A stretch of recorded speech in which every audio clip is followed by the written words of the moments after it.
Okay, Ramblers, let's get rambling. Hi, everybody. Hi, Dr. Nick. Some dumb guy here, some dumb kitty there.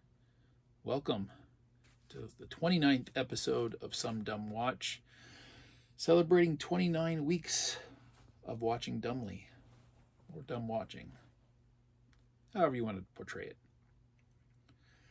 It's my weekly series where I chronicle what I have watched from my lovely physical media home library and theatrical attendances. This week's episode is chronicling the week of April 14th through today, April 20th. Might be able to just insert that in. Okay. Editing. Let's get the ball rolling. As you may have picked up in my thumbnail, inadvertently, it's 4K week. All black cases. Wearing a black t-shirt to commemorate. That was also a coincidence. We like it. Okay, so a revisit from last week. We have It Came from Outer Space. Very poorly representative cover if I have ever seen one for the film. That's okay. That kind of thing happened back then. As you may recall, I had issues with this. Not the film, but the disc. My player was uncooperative after the first 37, 38 minutes or whatever. Played fine, paused it for a long period, was not able to continue it. It froze, it skipped, it jumped, pulled it out, wiped it off, put it back in, same thing. Pulled it out, watched something else, put it back in, same thing. Waited a couple days, put it back in, same thing. So last night, when I went to bed, I used this as my nocturnal viewing, and I popped it into my second 4K player in the bedroom, where it played flawlessly. Interestingly, it's the exact same model player as I have on my main one, and it was my main one until I moved it into the bedroom when I purchased my region-free modded player. So, not entirely sure what happened with this guy. Before I pack it away on the shelf, it is going to get put back in my main player again. And now that it's been several days, I just want to see how it's going to do. Trying to determine whether or not I need a replacement copy or not. Next up, a movie I hadn't seen in many years, was a recent acquisition, but I remember not caring for it too terribly much when I originally had seen it as a kid. But I was kind of and then I revisited it once as an adult, Pretty in Pink, and went from fairly neutral to fairly negative, and I was never 100% sure why. I rewatched this today, and because I had the day off, it's Easter, place at work is closed. For those that it's important to today, happy Easter, just throwing that in. Another reason why we're on time this week. Anyway, rewind. I figured out why this movie bothers me, finally. Overall, I actually appreciate it more than I used to. There's a lot of stuff that I just didn't quite comprehend, I think, watching this as a kid growing up. But now I do. The whole movie makes sense. The one part that doesn't, and I don't know if it's editing flaws, if it is studio interference, or just a poorly written part of the storyline. Blaine, played by Andrew McCarthy here. His character development in this movie makes no sense at all. His transition from being interested and liking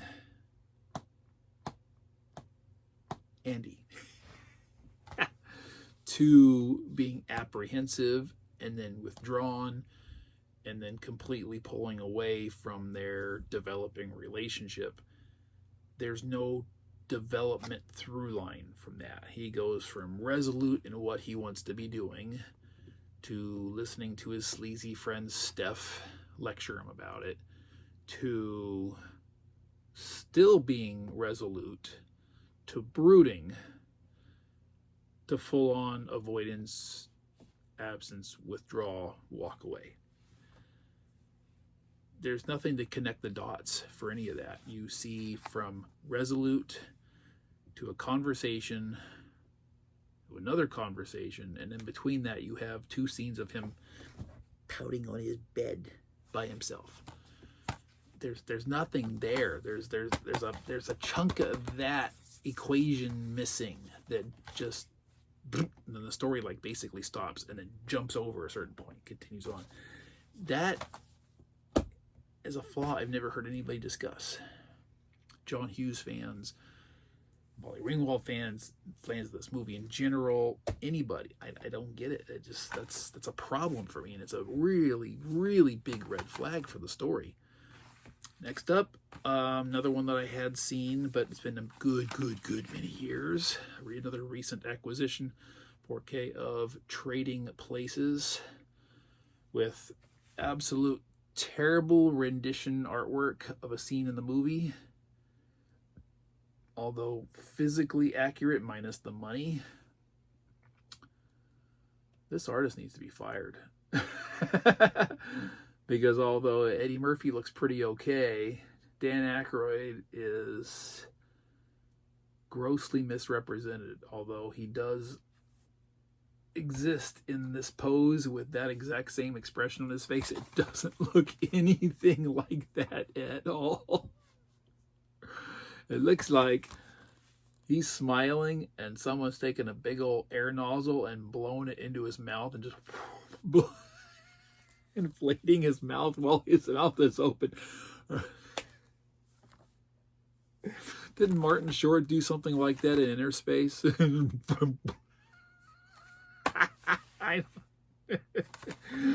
This is a good.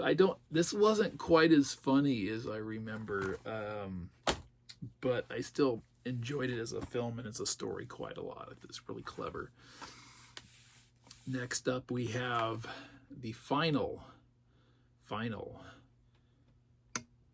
fictional film from my Frank Capra at Columbia box set collection, and that is the wonderful Mr. Smith Goes to Washington, starring 3 of the same cast as the movie I watched previous, You Can't Take It With You. That being James Stewart, Jean Arthur, and I don't know if I'm going to recognize his name anywhere in the cast here because I don't actually know it. It could be Claude Rains. It could be Edward Arnold. I don't really know. It's probably one of those 2. This is a very good movie. I find myself wanting to say the exact same thing about almost every single one of Frank Capra's films from this set. They're good. They're touching. They're great. They're heartfelt. They're human stories. If any film director can do that, or has been able to do that historically in Hollywood better than Frank Capra, Frank Capra. Sorry, Mr. Capra. Frank Capra. Yes. If anybody has been able to do that better and more consistently through their film career, I'd really like to know who. A lot of people like to discuss, who was the best director ever in the history of Hollywood?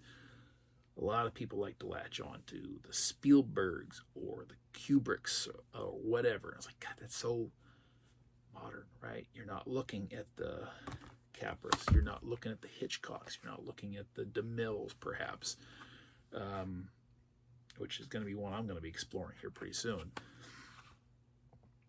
This man is solid so far. I mean, I've watched 20 of his films, essentially one a week for the last 20 weeks. I think I skipped 1 week by accident, circumstances. But wow, I mean, this man had a pure raw talent for understanding the human condition, is all I'm going to say. And it's absolutely impressive. Another really great looking 4K transfer, in my opinion. Really crisp, clear, vibrant. Another great performance by James Stewart. Jean Arthur, lovely as always. really appreciating her and the appearances I've seen her in now in, I believe, 3 or 4 of Capra's films at this point. I want to say 4, but probably 3. It's just, yeah, another lengthy 2-hour film, and in line with a lot of his titles that I've seen in this collection that kind of leave the conclusion of the film either ambiguous or up in the air. You get a real decisive chop, here's the end, where there could be a little epilogue, a little tail end of the story for resolution to be told that we don't get. And I find that an interesting choice. This is promoted as, right here, the greatest of all Capra hits. Now, I don't know that.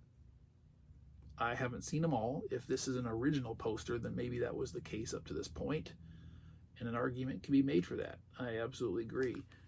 It's an interesting conclusion or finale to the set as well, since the majority of how they ordered in that box is in chronological order.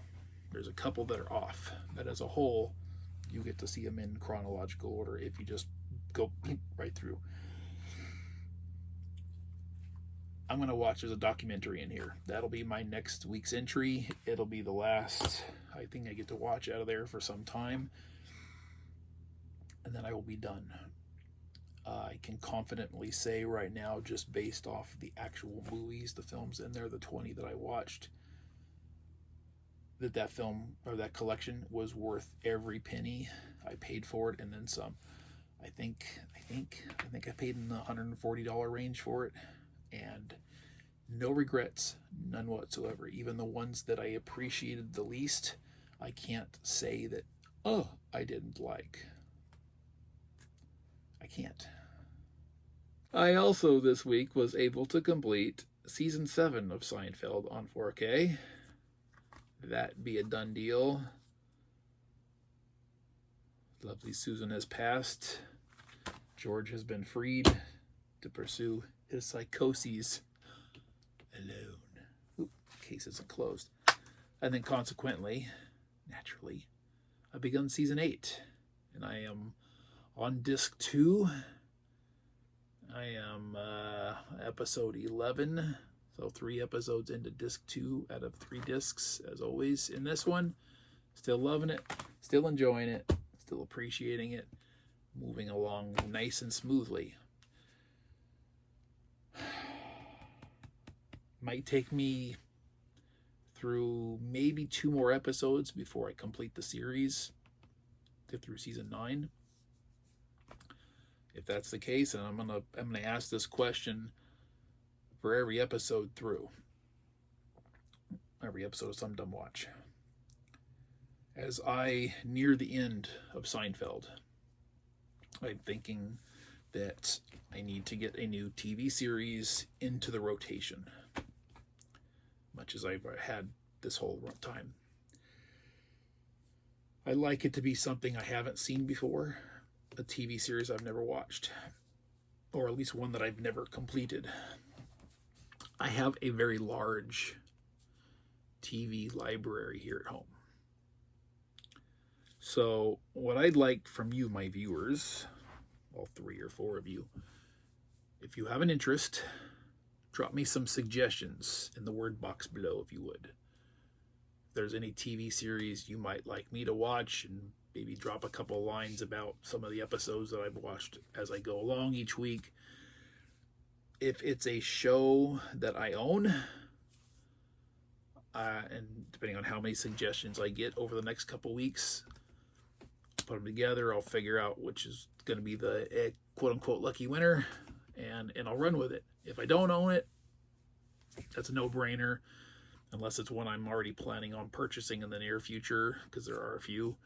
But if I own it, it'll go into consideration, and depending on how many of those I get for suggestions, you'll put them into a hat or something. I don't know. We'll figure something out. But please, if there's something you'd like to have me replace or succeed Seinfeld with in about 3 weeks, suggest, please.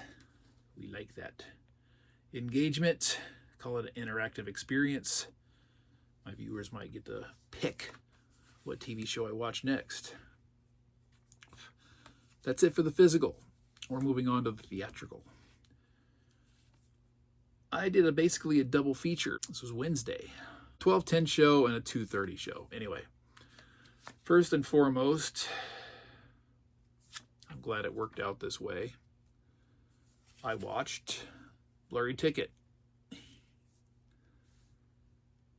I watched Warfare, review of which is up live on my channel as we speak. This was a terrible experience. I strongly dislike this film. I never want to watch it again. I was miserable throughout and was happy it was over. For further details, please see my review. I was really concerned that it wouldn't be too well received, but fortunately the response so far on that one has been positive. Next up, my follow-up as a palate cleanser. Focus. I saw Drop, starring Megyn Kelly-ish. Again, review is live on my channel for my feelings on this in depth and my explanation as to why I say it's starring Megyn Kelly-ish. Please see said review. I will say that I very much enjoyed Drop. I thought it was clever. I thought it was well written. I don't think I gave enough props to the actor who portrayed the waiter, which I don't have handy right now. I thought he was a good scene stealer, although sometimes a little excessive, as well as the actor who played the main antagonist in the film. Properly charming when need be, properly creepy when need be, and over the top where it was necessary. Or at least appreciated, right? So, Drop gets some dumb recommendation. Warfare does not get some dumb recommendation. Warfare can go, yeah, bye-bye. Anyway, that's that. We're done. We're moving on. I'm going to continue on with Season 8 of Seinfeld. This is what I'm going to spend the rest of my evening on, as well as editing this for publication. And I'll see you next time. I think I have an unboxing video that might have opened, or an unboxing video that went live today. There will be more, of course. More wildlife videos coming pretty much on a recurring Wednesday basis for the foreseeable future, which is what I've had those set up as. So those of you that are liking the wildlife, Wednesdays are the day to tune in for that. We got more location shots coming, videos. I think those are releasing monthly on the 1st of every month for the foreseeable future. Aside from that, like I said, more unboxings to come, more reviews to come.